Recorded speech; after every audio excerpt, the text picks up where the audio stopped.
কাৰ্বি আংলঙৰ শতাধিক লোক খাদ্যত বিষক্ৰিয়া হোৱাৰ ফলত ডিফু মেডিকেলত চিকিৎসাধীন বকলিয়াত এজনৰ মৃত্যু আৰু অধিক মৃত্যুৰ আশংকা ডিফু মেডিকেল কলেজৰ নতুন শৈক্ষিক পাঠ্যক্ৰমৰ শুভাৰম্ভণি অনুষ্ঠানত খোৱা খাদ্যত বিষক্ৰিয়াৰ সন্দৰ্ভত তদন্তৰ দাবী কংগ্ৰেছৰ কাংবুৰা পে মৃত্যুৰ 20 লাখ টকাৰ ক্ষতিপূৰণৰ দাবী ডিফুত বিজ্ঞান কেন্দ্ৰ আৰু তৰাগৃহ নিৰ্মাণৰ আধাৰশিলা স্থাপনৰ ৰাজ্যৰ মন্ত্ৰী কেশৱ মহন্তৰ টাৰ্ণাংশত 22.9 কোটি টকা ব্যয়ৰ সাপেক্ষে স্থাপন হোৱা এই কেন্দ্ৰ নমস্কাৰ ষ্টুডিঅ'ত মই পৰকজ্যোতি শৰ্মা এতিয়া গৈছোঁ প্ৰথমটো অসমীয়া প্ৰাইম টাইম বাতৰিলৈ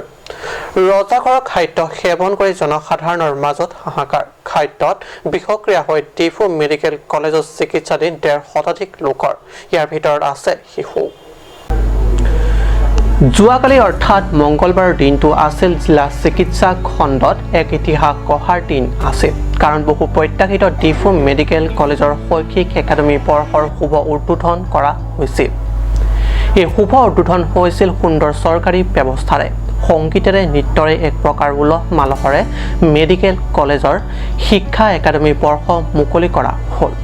স্বাভাৱিকতে এই মুকলি অনুষ্ঠানত ৰাজ্যৰ মুখ্যমন্ত্ৰী সৰ্বানন্দ সোণোৱাল স্বাস্থ্যমন্ত্ৰী ডক্টৰ হিমন্ত বিশ্ব শৰ্মা পাৰ্বত্য উন্নয়ন মন্ত্ৰী চুম ৰংহাং মন্ত্ৰী Piyush Hazarika CM Tuliram Ronghang MP Haren Singh pay প্ৰমুখ্য টিম কাৰ্বি আংলঙৰ সকলো কাৰ্যবাহী সদস্য তথা MSC সকল উপস্থিত থাকে সভাত উপস্থিত থকা ৰাইজক ভোকত আপ্যায়ন কৰিব দিয়া হ'ল চিকেন বিৰিয়ানী গুৱাহাটী মহানগৰীৰ পৰা পেকেট কৰি অনা চিকেন বিৰিয়ানী কিন্তু বৰবি হ'ল সাধাৰণ জনতাৰ বাবে সভাৰ শেষত সন্ধিয়াৰে পৰা আৰম্ভ হ'ল ডিফু মেডিকেল কলেজলৈ খাদ্যত বিষক্ৰিয়া হোৱা লোকৰ লাইন আনহাতে সভাৰ শেষত নিজ ঘৰলৈ ঘূৰি যোৱা কাংবুৰা পে নামৰ এজন লোক খাদ্যত বিষক্ৰিয়া হৈ মৃত্যুমুখত পৰাৰ দৰে মৰ্মান্তক ঘটনাও সংঘটিত হ'ল আগবেলা সভা অনুষ্ঠিত হোৱাৰ পূৰ্বে মন্ত্ৰী মহোদসকলৰ VVIP চাইলেনে ডিফু উত্তাল হ'ল পিছবেলা উত্তাল হ'ল 108 এম্বুলেন্স জৰুৰী সেৱাৰ চাইলেনেৰে আনহাতে আজি পুৱা ভাগত খাদ্যত বিষক্ৰিয়া হৈ চিকিৎসাধীন হোৱা ৰোগীৰ স্বাস্থ্য খবৰ ল'বলৈ আহি সাংবাদিকেৰে হোৱা এক চমু সাক্ষাৎকাৰত মন্ত্ৰী চুম ৰংহাঙে এইদৰে কয় হয় এইটো ইয়াৰ হোৱা নাই সেইটো যোৱাকালি ঘৰলৈ গুচি যোৱাৰ পিছত সেইটো বকলীয়া তেতেলীগুৰি নামৰ ঠাই কাংবুৰা পে নামৰ ব্যক্তিজন মৃত্যু ঘটিছে ফুড পয়জনিং হৈ বুলি জানিব পাৰিছোঁ কাৰণ বকলীয়াত হস্পিটেল আছিল হস্পিটেললৈকে আহি নাপালে কিন্তু তাতেই তেওঁ মৃত্যু ঘটিলে বিজেপি ৱৰ্কাৰ্ছো হয় হয় বিজেপিৰ স্থাপ প্ৰমুখ হয় তেওঁ আমাৰ বিজেপি দলৰ প্ৰমুখ হয় স্থাপ প্ৰমুখ গতিকে এইটো Teteliguri left polling station Teteliguri LP school গতিকে তেওঁ এতিয়া পষ্টমৰ্টমৰ কাৰণে আইনি আছে চাগে খবৰ ল'বলগীয়া বকলীয়াৰ পৰা ইয়ালৈকে পেকেটটো ক'ৰ পৰা আহিছিলে বাৰু তেওঁ বকলীয়াৰ পৰা পেকেটটো যিটো দিয়া হৈছিলে পেকেটটো জানিব পাৰি মই ঠিক তেনেকৈ ধৰিব পৰা নাই কাৰণ এতিয়া সুধিমহে জানিব পাৰিম তেতিয়া তাৰপিছতে তেওঁ মৃত্যু ঘটিছে যিহেতু তেওঁ এই নতুনকৈ যোৱা কিমান তাৰিখে ৰিচাৰ্ভ প্ৰমুখ হিচাপে নিযুক্তিটো পাইছে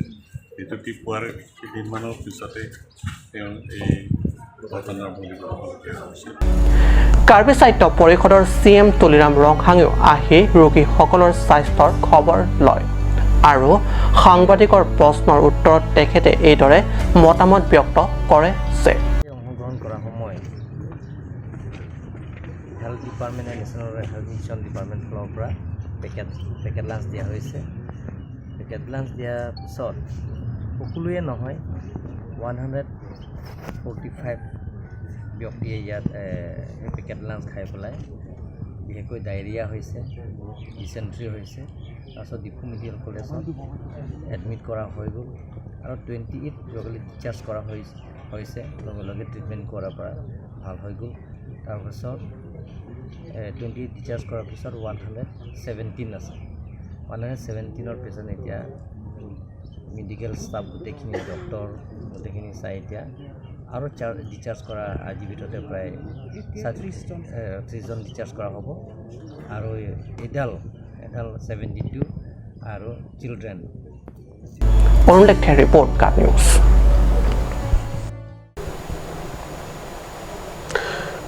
ডিফু মেডিকেল কলেজত নতুন শিক্ষাবৰ্ষ শুভাৰম্ভণি অনুষ্ঠানত চৰকাৰীভাৱে সেৱন কৰিব দিয়া খাদ্যত হোৱা বিষক্ৰিয়াৰ সন্দৰ্ভত বিভিন্ন মহলত বিভিন্ন প্ৰতিক্ৰিয়া প্ৰকাশ কৰা দেখা গৈছে খাদ্যত বিষক্ৰিয়া হৈ ডিফু মেডিকেল কলেজত চিকিৎসাধীন হৈ থকা ৰোগীসকলৰ স্বাস্থ্যৰ খবৰ ল'বলৈ আহে কংগ্ৰেছৰ নেতা ডক্টৰ মংৱে ৰংপি আৰু ৰাতুল তেৰণেও ডিফু মেডিকেল কলেজৰ নতুন শৈক্ষিক একাডেমী বৰ্ষৰ শুভাৰম্ভণি অনুষ্ঠানত বিতৰণ কৰা খাদ্যত বিষক্ৰিয়াৰ ফলত চিকিৎসাধীন হৈ থকা ৰোগীসকলৰ স্বাস্থ্যৰ খবৰ ল'বলৈ আহে কংগ্ৰেছৰ নেতা ডক্টৰ মংৱে ৰংপি আৰু ৰাতুল তেৰণ ৰোগীসকলৰ স্বাস্থ্যৰ খবৰ লৈ উঠি ঘূৰি যাবৰ সময়ত সাংবাদিকৰে চমু সাক্ষাৎকাৰত মিলিত হয় কংগ্ৰেছৰ নেতাদ্বয় সাংবাদিকৰ আগত এই ঘটনাৰ সন্দৰ্ভত সঠিক তদন্তৰ দাবী তোলাৰ লগতে খাদ্যত বিষক্ৰিয়া হৈ মৃত্যুবৰণ কৰা বকলীয়া কাংবুৰা বেৰ মৃত্যুৰ বাবে চৰকাৰীৰ পৰা কাংবুৰা বে পৰিয়াললৈ 20 লাখ টকাৰ ক্ষতিপূৰণ প্ৰদানৰ দাবী তোলে Yes, they have mentioned one person has already died, and where we were inside, when we observed things, we got a report that another child has already died. So to those family, bereaved family, so we demand from our side, all expenses, whatever, maybe for the family should be borne by the government, and also to the family, they should give an amount of 20 lakhs each. And all expenses that is needed for any other further treatment, government should bear, and full inquiry should be made regarding this. As we have learned, the food supply came from Guwahati, all the way from Guwahati. ৰাখিব বিচাৰিছোঁ এইটো হ'ল কি কাৰণ এজন আমাৰ কাংবুৰা বে বকলীয়াৰ তেখেত ঢুকাইছে তেখেতৰ কাৰণে অতি শীঘ্ৰে কম্পেনচেশ্যন চৰকাৰৰ ফালৰ পৰা হ'ব লাগে ছেকেণ্ড কথা যিমানখিনি আমাৰ 141 ইয়াত ডিফুত হস্পিটেলাইজ হৈছে বুলি আমি গম পাইছোঁ আৰু 10জন বকলীয়াত বুলি আমি খবৰ পাইছোঁ এইকেইটা যিমানকেইটা এক্সপেঞ্চেছ যদি বাহিৰতো যদি ৰেফাৰ কৰিব লাগে নিশ্চয় আৰু এতিয়াও আহি আছে বাঢ়ি গৈ আছে সংখ্যাটো এইকাৰণে যিমানকেইটি এক্সপেঞ্চেছ আছে এইখিনি গোটেইখিনি এক্সপেঞ্চেছ গভৰ্ণমেণ্টৰ ফালৰ পৰা ৰাখিব লাগে আৰু তাৰ লগত আমি ডিমাণ্ড কৰিছোঁ এটা এনকুৱাৰী হ'ব লাগে অতি শীঘ্ৰে এটা ইণ্ডিপেণ্ডেণ্ট এনকুৱাৰী হ'ব লাগে যে কি কাৰণে তেনেকুৱা এটা মেছিভ স্কেলৰ যোনটো চৰকাৰৰ ফালৰ পৰা প্ৰগ্ৰাম হৈছে যে first batch of MBBS from Diphu medical college সেইটো তেনেকুৱা এটা বিশাল প্ৰগ্ৰামত তেনেকুৱা কিয় তেনেকুৱা এটা আনফৰ্চুনেট ঘটনা এটা ঘটিছে এইটো এটা অতি শীঘ্ৰে এটা ইণ্ডিপেণ্ডেণ্ট এনকুৱাৰী হ'ব লাগে আৰু যোনখিনি ইয়াত ৰেছপনচিবল আছে তেখেতসকল should be booked under the law আৰু ইয়াত তাৰমানে বহুতখিনি কুৱেশ্যন আহি যায় যে ইয়াত ফুড পয়জনিংটো আচল কাৰণে কি কাৰণে হৈছে ইয়াত কিবা ফৰেইন ছাবষ্টেঞ্চ এড কৰা হৈছে ইয়াত কিবা এডাল্টাৰেশ্যনৰ কাৰণে হৈছে নে ইয়াত ছাপ'জ কিবা এক্সপাইৰী মেটেৰিয়েলে ইউজ কৰিছে বা ট্ৰান্সপৰ্টেশ্যনত বেয়া হৈছে নেকি এইবিলাক কুৱেশ্যন আমি উত্থাপন কৰিব লাগিব আজি আনহাতে পশ্চিম কাৰ্বি আংলং জিলা কংগ্ৰেছৰ সভাপতি স্বাৰ্থে কামচায়ো এই সমগ্ৰ ঘটনাৰ সন্দৰ্ভত উচ্চস্তৰীয় তদন্তৰ দাবী তোলাৰ লগতে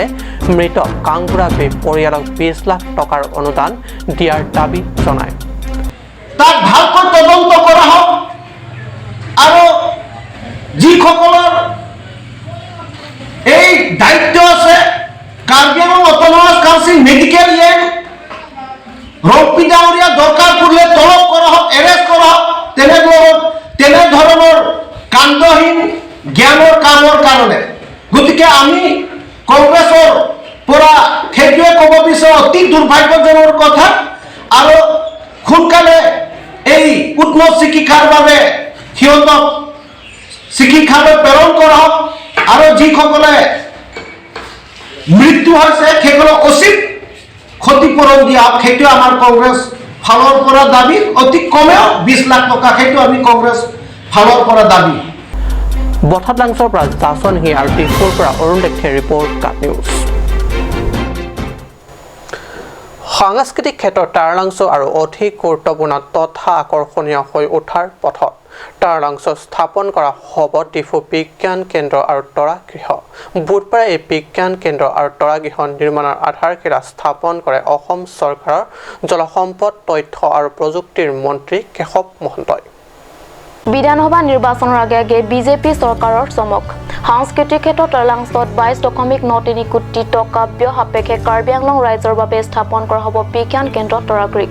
বিজ্ঞান কেন্দ্ৰ আৰু তৰাগৃহ নিৰ্মাণৰ আধাৰশিলা স্থাপন কৰি দিয়া ভাষণ প্ৰসংগত মন্ত্ৰী কেশৱ মহন্তই কয় যে বিজ্ঞান কেন্দ্ৰ আৰু তৰাগৃহৰ লগতে ছাত্ৰ-ছাত্ৰীৰ বাবে সায়েন্স গাৰ্ডেন অডিটৰিয়াম হল ইনভেশন চেণ্টাৰ আদি বহু আনুষংগিক বিভাগসমূহ নিৰ্মাণ তথা স্থাপন কৰা হ'ব উল্লেখযোগ্য যে উক্ত কেন্দ্ৰটোৰ আধাৰশিলা স্থাপন অনুষ্ঠানত মন্ত্ৰী সুম ৰংহাং সংসদ হৰেন সিং বে চিএম তুলিৰাম ৰংহাং এমএসি সকলৰ লগতে প্ৰাক্তন বিধায়ক বিদা সিং ইংলেং প্ৰমুখ্য ভালে সংখ্যক বিশিষ্ট দলীয় নেতাসকল উপস্থিত থাকে ডিফুৰ চহৰৰ ভিতৰত কথা থকা নৈ কিখনৰ কথা মই জানো আৰু তাৰ লগতে ডিফু চহৰৰ ইয়াত অকমান আৰু হাত ফুৰাই দিলেই ইয়াক আমি মানে বাহিৰত ফুৰিবলৈ যাব নালাগে ডিফুত চাবলৈ আহিলে অসমৰ মানুহে ৰাজ্যখনৰ মানুহে বা ৰাজ্যৰ বাহিৰৰ মানুহে ইয়াক উপলব্ধি কৰিব পাৰিব গতিকে এই ডিফুক আমি সৰ্বাংগ সুন্দৰ হিচাপে গঢ়ি তোলাটো ৰাজ্যখনৰ প্ৰয়োজন আছে তাত মুখ্যমন্ত্ৰী ডাঙৰীয়া বিত্তমন্ত্ৰী ডাঙৰীয়া তেখেত দুইজনে এই ক্ষেত্ৰত বিশেষ গুৰুত্ব আৰোপ কৰিছে আমি এনে এখন চহৰত এটা নতুন সংযোজন কৰিবলৈ বিচাৰিছোঁ সকলো সা সুবিধাযুক্ত আৰু ইনোভেটিভ চেণ্টাৰ হিচাপেও কৰিছোঁ ছাত্ৰ ছাত্ৰীয়ে যাতে ইয়াত অকল চাই যোৱা নহয় নিজৰ এক্টিভিটি কৰিব পাৰে কিবা এটা সৰুতেই ৰিচাৰ্চ কৰাৰ মন এটা তেওঁলোকৰ যাতে থাকে সেই ধৰণৰ কাম কাজৰ ব্যৱস্থা থাকিব গতিকে ইয়াক তেওঁলোকক যথেষ্ট আকৰ্ষিত হ'ব বিজ্ঞানৰ প্ৰতি কেশৱে কথা এটা সুধো ৰিপুণ বৰাই সিদিনা ক'লে যে তেওঁলোকৰ মিত্ৰ যিটো মহাজোঁটবন্ধন সেই জোঁটবন্ধনে অসমত চুনামি আনিব বুলি কৈছে এই ক্ষেত্ৰত আপোনালোকে কি কয় আপোনালোকৰ যি মিত্ৰজোঁট আছে বিজেপিৰ সৈতে তেওঁৰ মন্তব্যৰ ওপৰত কি কয় ৰাজনৈতিক চুনামিটো ঘপককৈ নাহে বতৰ বিজ্ঞান অধ্যয়ন কৰিলে আমি গম পাম আজিৰ বতৰে কি কৈছে আজিৰ বতৰে চুনামিৰ কোনো আগজাননী নাই মন্ত্ৰী ডাঙৰীয়া তেখেতক ধন্যবাদ দিছোঁ কাৰ্বি আংলং ৰাইজৰ কাৰণে ছায়েন্স চেণ্টাৰ আৰু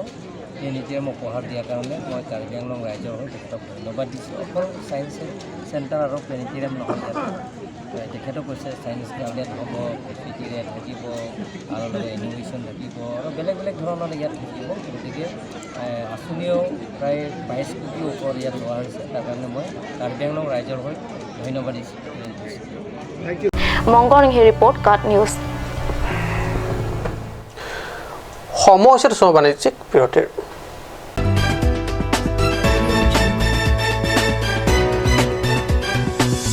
Pangcho Electronics Deepu Rongkhilan, where you will get multiple gifts items.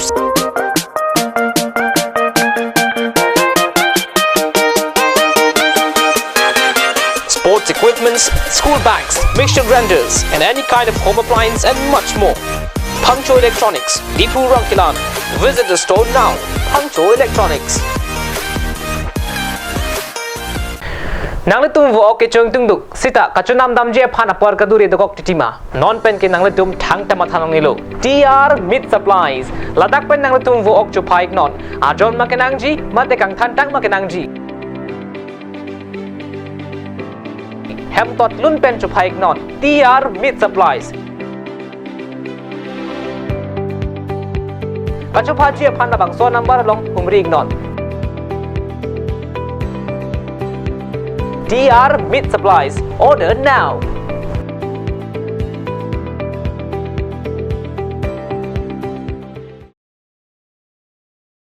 আপুনি বাৰু বিশুদ্ধ খোৱা পানীৰ অভাৱ অনুভৱ কৰিছে নেকি এতিয়া আৰু চিন্তা নাই কাৰণ বজাৰলৈ আহিল কাঞ্চ ৱাটাৰ বিজ্ঞানসন্মত উন্নত মানৰ প্ৰক্ৰিয়াৰে প্ৰস্তুত কৰা কাঞ্চ ৱাটাৰে আপোনাক দূষিত পানীৰ ভয়াৱহতাৰ পৰা আঁতৰত ৰাখিব কাঞ্চ ৱাটাৰ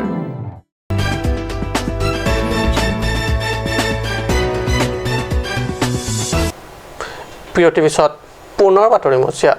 সমগ্ৰ কাৰ্বি আংলং জিলাৰ লগতে পশ্চিম কাৰ্বি আংলঙৰ মেইন মেজিটোৰ ৰাইজে উলহ মালহেৰে উদযাপন কৰে কাৰ্বি নৱবৰ্ষ আন বছৰৰ দৰে এবাৰ 2021 বৰ্ষৰ 1 ফেব্ৰুৱাৰীত পশ্চিম কাৰ্বি আংলং জিলাৰ কাৰ্বি ৰংচপি মেইন মেজি আঁতৰকে কাঙাদি স্থানত পৰম্পৰাগত নৃত্য গীতেৰে কাৰ্বি নৱবৰ্ষ উদযাপন কৰা হয় নৱবৰ্ষ উদযাপন অনুষ্ঠানত কেইবা শতাধিক ৰাইজৰ মাজত বিশেষ অতিথিৰ ৰূপত উপস্থিত থাকে ডংকামুকাম পৌৰসভাৰ অধ্যক্ষ তেলিছৰাম ৰংহাং মনোনীত এমএসি চন্দ্ৰ বাহাদুৰ চেত্ৰী বিথিং ৰেংথামাৰ ভিডিচি অধ্যক্ষ ৰামচন্দ্ৰ ৰংপি কাৰ্বি সাহিত্য পৰিষদৰ প্ৰান্তন বাজং টিছো সমবায় সমিতিৰ ৱাৰ্ড অধ্যক্ষ প্ৰণৱ ৰংহাং ডংকামুকাম পৌৰসভাৰ উপাধ্যক্ষ ৰেনসিং টিমুং ৱাৰ্ড কমিশনাৰ ক্ৰমে চাৰলং কিবে জিতু তেৰাং প্ৰমুখ বিশিষ্ট ব্যক্তিসকলে কাৰ্বি নৱবৰ্ষ উদযাপন অনুষ্ঠানত দিয়া ভাষণ প্ৰসংগত ভিডিচি অধ্যক্ষ ৰামচন্দ্ৰ ৰংপিয়ে উত্তৰ তিনিওটা অঞ্চলত বসবাস কৰি অহা তথা মাটিৰ পট্টা নথকাসকলক মুখ্য কাৰ্যবাহী সদস্য তুলিৰাম ৰংহাঙে শীঘ্ৰে মাটিৰ পট্টা প্ৰদান কৰাৰ কথা ঘোষণা কৰিব দিয়া বুলি সদৰি কৰে ডংকামুকামৰ পৰা কেৰবিন তেৰাঙৰ ৰিপৰ্ট কাট নিউজ আজি অসমীয়া পেণ্টাইম বাতৰি ইমানতে সামৰিছোঁ ধন্যবাদ